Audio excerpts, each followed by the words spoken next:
It is said that actions speak louder than words. Throughout the crisis, your plan of action rested on the Johnson & Johnson credo. How would you say that the credo enabled you to make decisions for the company during the crisis? Well, the Johnson & Johnson credo, written in 1943 by Robert Wood Johnson, is at the very heart of the culture of Johnson & Johnson. And every employee of the company gets to know the credo, and they get to know how and why the credo was written. The credo had 4 fundamental points to it, and it's all written on one page. The first is a responsibility to the customers. Secondly, a responsibility to employees. Thirdly, a responsibility to the communities where we work and where we live. And fourthly, a responsibility to the stockholders. At one time, I can remember being in a stockholder meeting with Robert Wood Johnson, the man who wrote the credo, who at that time was chairman of the company. And someone in the back of the room stood up and said, Mr. Johnson, I see where you put the stockholder last. And they said, why are we last? And Robert Wood Johnson looked them in the eye and said, if the company performs the other responsibilities well, the stockholder will be well served. And I would like to remind you, sir, I am the largest stockholder. And that took care of that. So often we hear about companies performing a cost analysis when facing a crisis of whether doing a recall is going to cost more than, say, paying lawsuits of families that are damaged. Was there any discussion about that with this crisis, or was it a relatively easy decision to just do the recall? It wasn't an easy decision, but there was no discussion about the cost. Actually, it cost us $125 million to do the recall. And 25 years ago in business, $125 million was a lot more than it represents today. There are 2 things in managing a crisis, and I use the word crisis now, but we didn't use it then. One is immediate access to the CEO. And I reported to the CEO and had reported to the CEO 3 CEOs over the course of my career at Johnson & Johnson. So I had never reported to anyone else but the top man in the company. And I had immediate access to Jim Burke. It was a matter of walking up one flight and going into his office. The other thing is that timing and your response. It is probably the single most critical factor in a successful response is timing. If you wait until the committee convenes, and if you wait until the committee debates it and decides, and then you get back to the news media, hours could pass. In some cases, days can pass. And you've seen these examples in corporations that have been not responsible in getting back to the news media. So 2 things: timing and immediate response, and secondly, immediate access to the CEO. And putting the CEO out in front where he belongs, because he's the one that's responsible for managing the company. The company utilized video focus groups with the public where they asked citizens about their faith in the company and their willingness to buy the product again. How often did you engage the public in this type of forum? Well, Amanda, 2 things are important there. One, because we had such a widespread company, 150 companies around the world, we had decided to create a worldwide video network. And we had a studio in New Brunswick, and we developed programming of various types, largely aimed at our employees for this particular facet of the video network. And we did these programs and sent them out on compatible video cassettes around the world. So we had complete access to our employees, and incidentally, we sent them overnight, dispatched overnight, and the communications during the crises, during the tragedy, with our employees was very good. Now you ask about customers. Jim Burke is a marketing expert. I would go so far as to call him a marketing genius. Jim is a graduate of the Harvard Business School, and he worked for Procter & Gamble for a short time before joining Johnson & Johnson.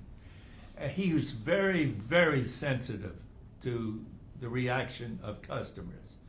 So beginning with the first day of the tragedy, he dispatched cameramen out to various cities across the country and asked for man on the street, woman on the street interviews. And we got the feel from that of just what the public was thinking. Now these tapes came back, and Burke, I can remember many, many days, took some of them home with him and would watch them at night. There was a strategy committee formed by Burke from the first day, day one. There were 7 of us on that committee: the chairman, the president of the company, the general counsel, myself, the chairman of McNeil Pharmaceutical, which manufactured Tylenol, and another executive committee member who was very shrewd in marketing. We met twice a day, 9 o'clock in the morning and 5 o'clock in the afternoon, for 8 solid weeks. We never missed a meeting, and some of the early morning meetings ran into the evening meeting. We made all kinds of decisions after all kinds of debates. Burke was a great believer in creating debate. And when everyone debated the issues that he felt were important, then he would make the final decision. But he encouraged people to express themselves. And I can't tell you how many hundreds and hundreds of decisions had to be made regarding the Tylenol tragedies. We had to bring the product back.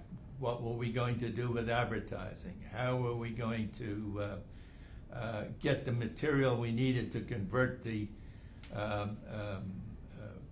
machinery, manufacturing machinery, to produce the safety seal packaging? You might keep in mind that immediately after the Tylenol tragedies, the Congress put through legislation commanding or directing American companies to create safety seal packaging. And then they also made tampering a felony. This was the fastest legislation ever passed in the United States Congress, and it had the unanimous endorsement of every congressman and every state governor, and everybody was gravely concerned. And let me tell you why the Tylenol tragedy became so pervasive. It's also a factor in this background of this story that was not widely known at the time.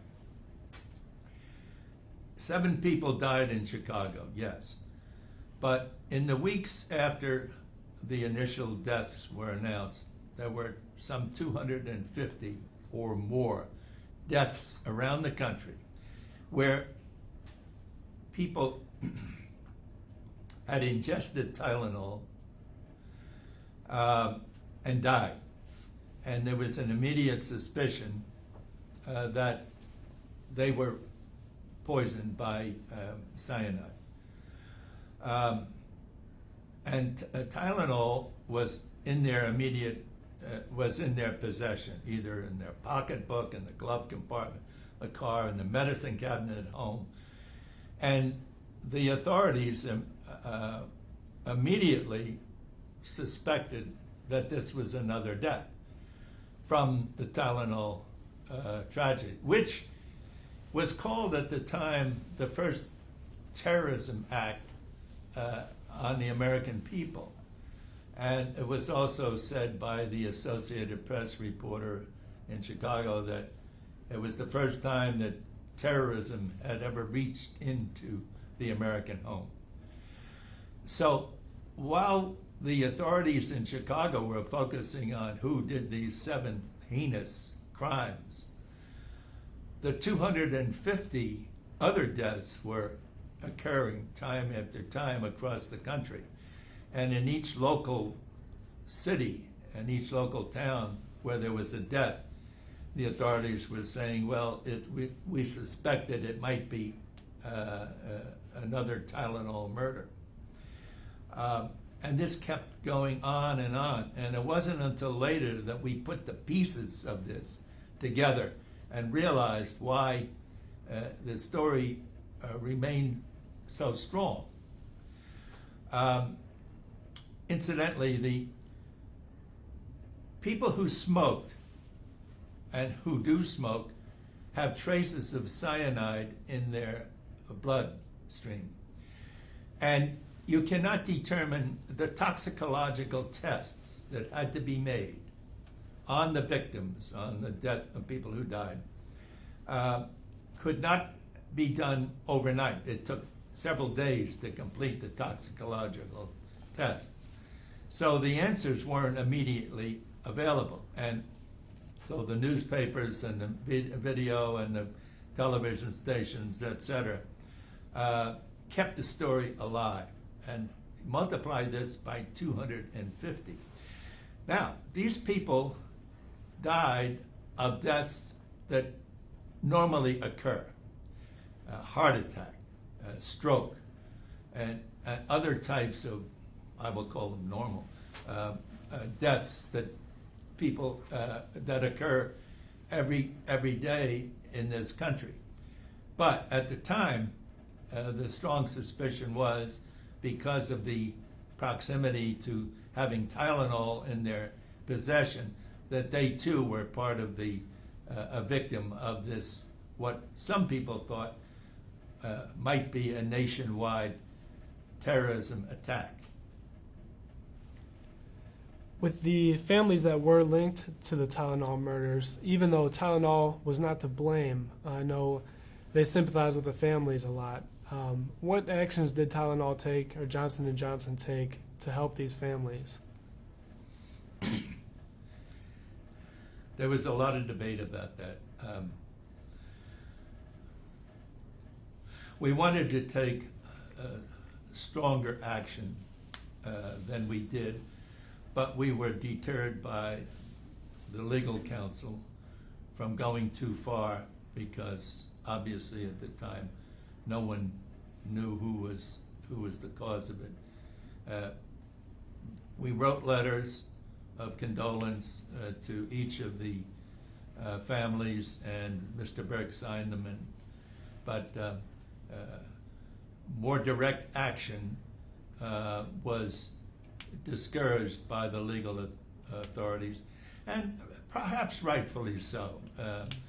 Some of us debated that we should express a more tangible form of condolence. Others on the legal side said, "Be careful, because you might be influencing a legal case." Looking back and reminiscing in full, is there anything that you wish you would have done differently after the crisis had ended?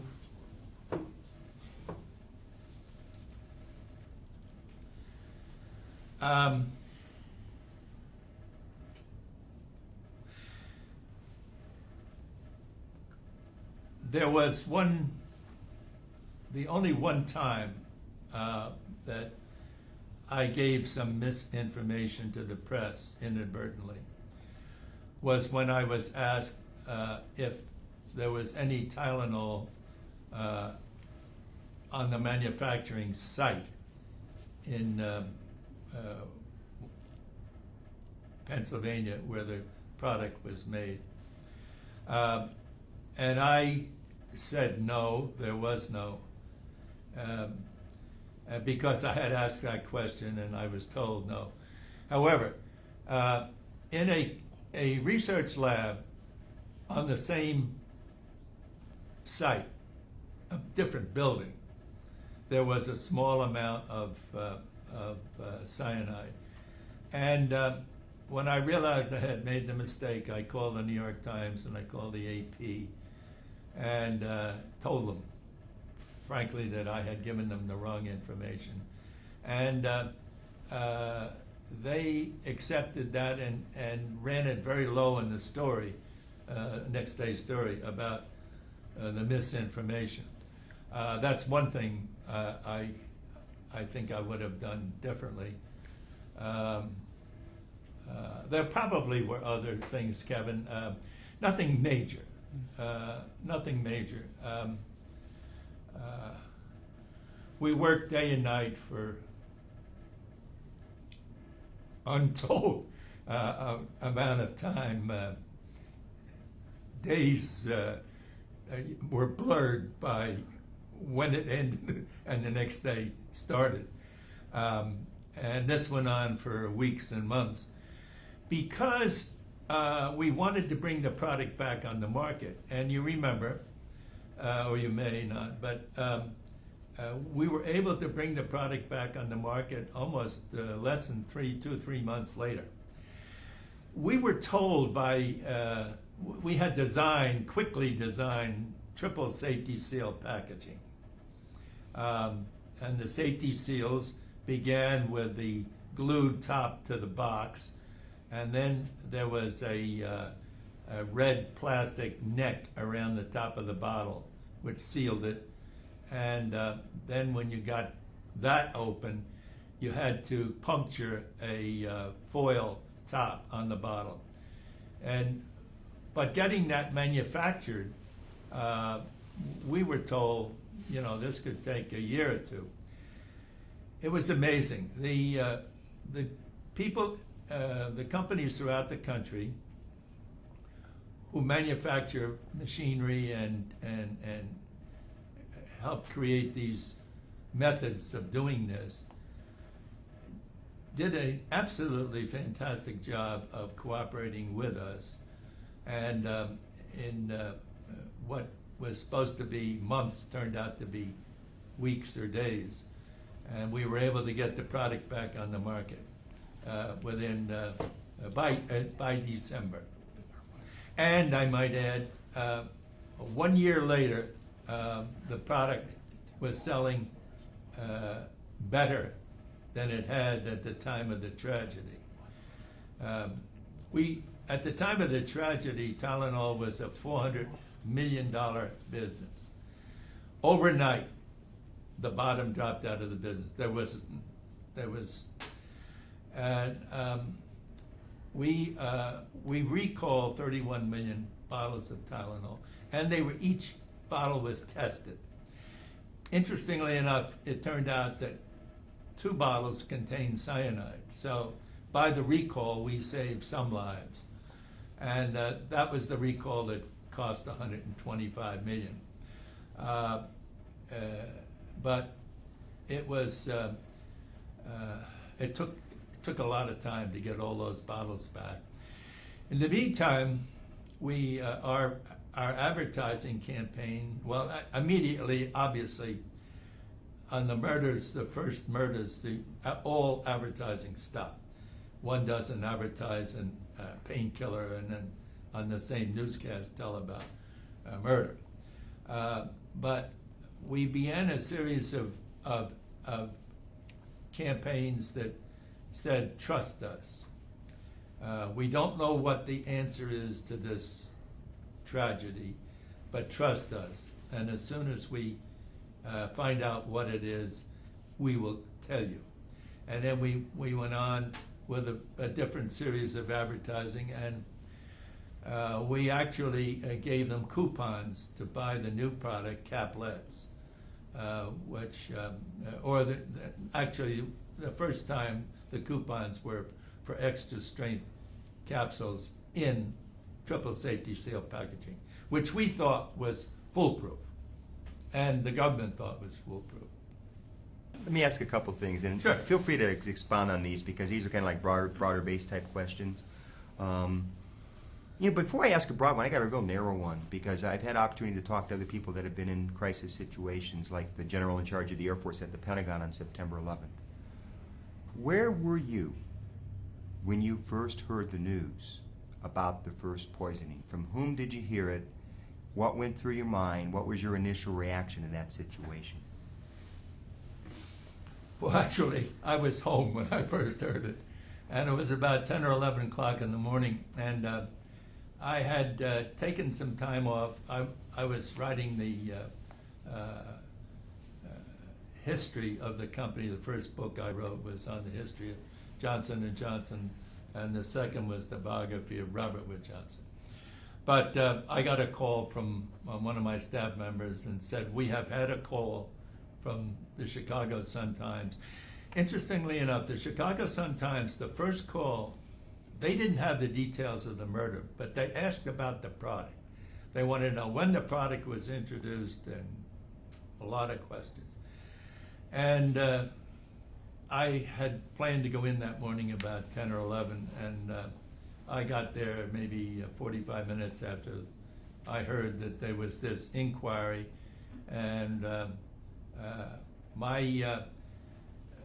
all of the murders were not known the first day. First day, I think we learned about 2 or 3 murders, then second day another 2 or 3, until we reached a total of 7. One word description of my reaction: disbelief. Second description, 2 words: total disbelief.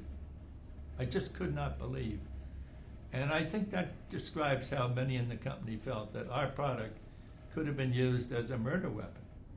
I mean, a product that is designed to help you take care of pain, it would be used as a murder weapon. I think that our commitment to the credo, where the customer comes first, was a great inspiration in the way we handle, and our total belief that being open and honest with the press. And there's an interesting facet of that. I had created what we called a press log in our office, and every press call that came in, the reporter's name was put down and the question he asked. Even if it was a very simple question: what year was the company founded? And questions that could not be immediately asked, we took his telephone number and we found out, and we kept that same practice going when this flurry of calls came in on avalanche of calls came in on the Tylenol murders. There were something like 150 or 175 calls the first day, and over the course of the next some weeks, it mounted to 2,500 reporters covering the story. We logged in every name and every response call, every response that we gave.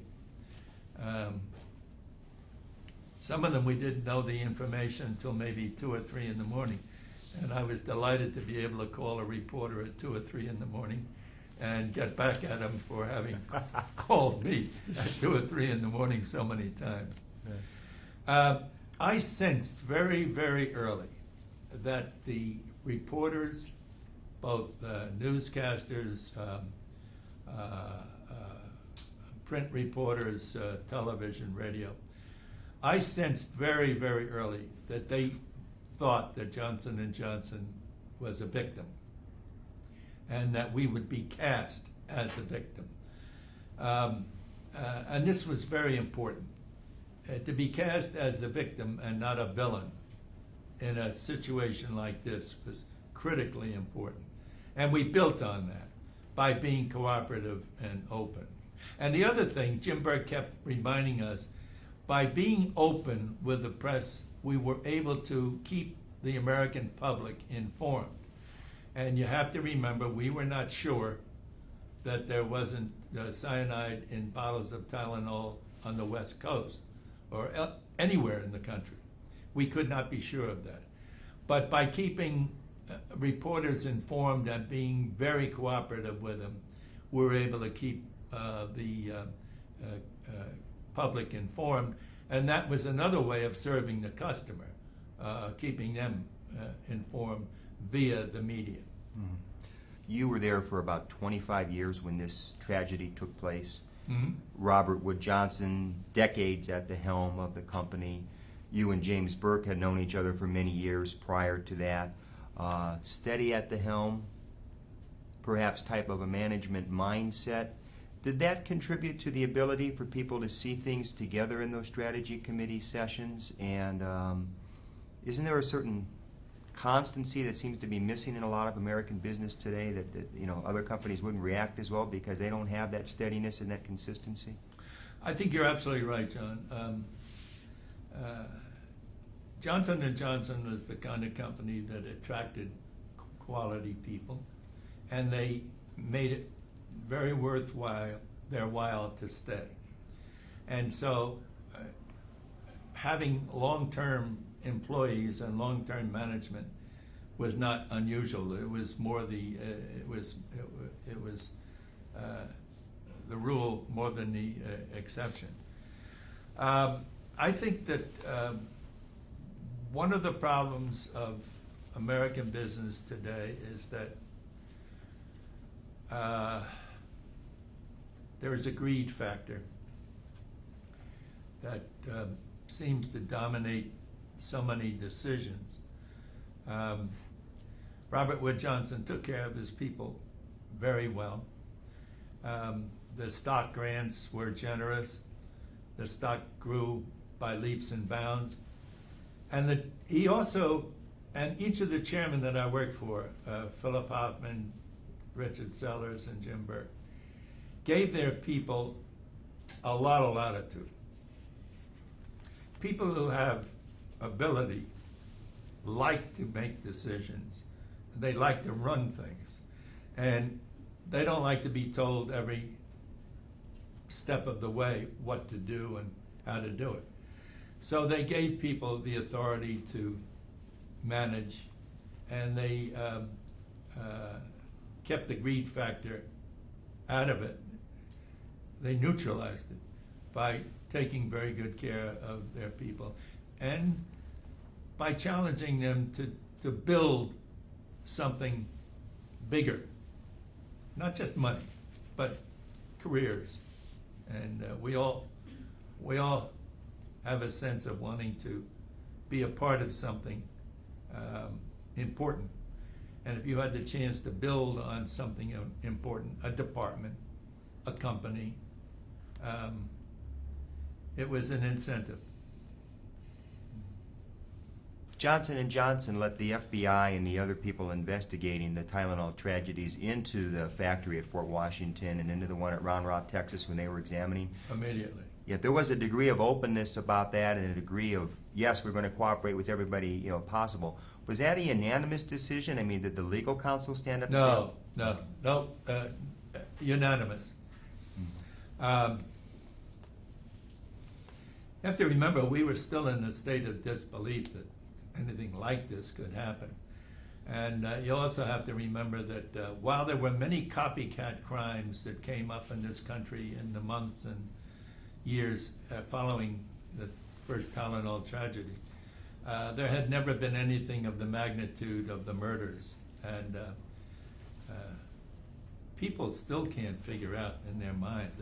Just getting your mind around how anyone or any group could take cyanide and mix it with a painkiller, put it back in the same capsules, back on the shelf, and kill innocent people.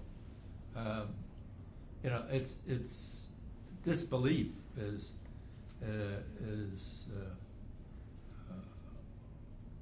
something that you quickly accept. Disbelief.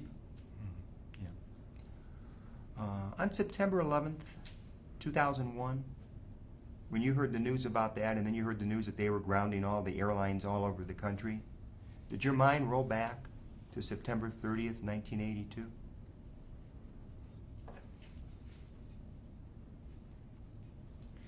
In truth, my mind never left September 30th, 1982.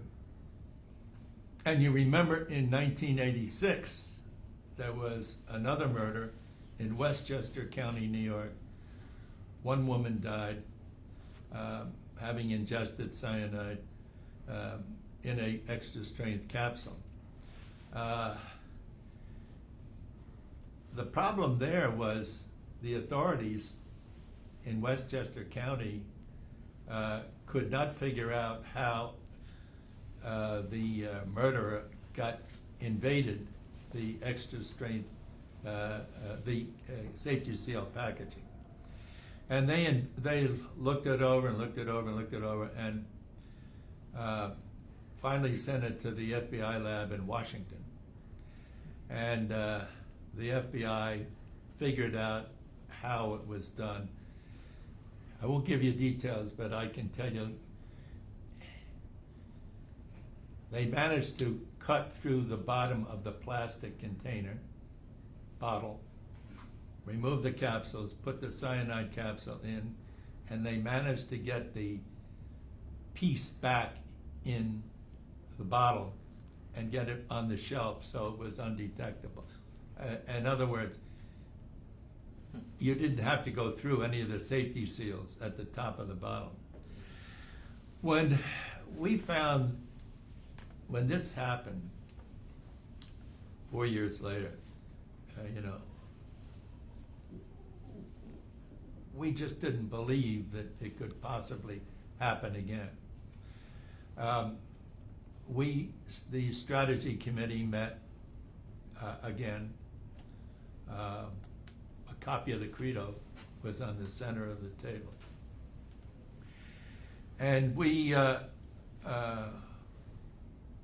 just wondered what to do because the product had been back on the market and was doing extraordinarily well. We came to the conclusion, and Burke was at the lead on this. We came to the conclusion that there was no way that we could protect our customers from the capsule products. So we called a press conference. Actually, there were 2 or 3 press conferences, 3 days in a row. And Burke stood up and announced that no longer would any Johnson & Johnson company in the world sell products, over-the-counter or prescription products, in safety seal, in capsule format. And that was done. I failed to mention earlier that while we think of this as we thought of Tylenol as a U.S. problem, the product was sold in 23 countries. And the day it broke in Chicago and in New Brunswick, they were removing product from the shelves in 23 countries. And airports such as Orly and Paris, the loudspeakers were blaring as people got off the plane. If you came from the United States and you have Tylenol in your luggage or in your possession, go to this certain checkout counter, and it will be for for examination because the product is proven to be deadly in some cases in the U.S.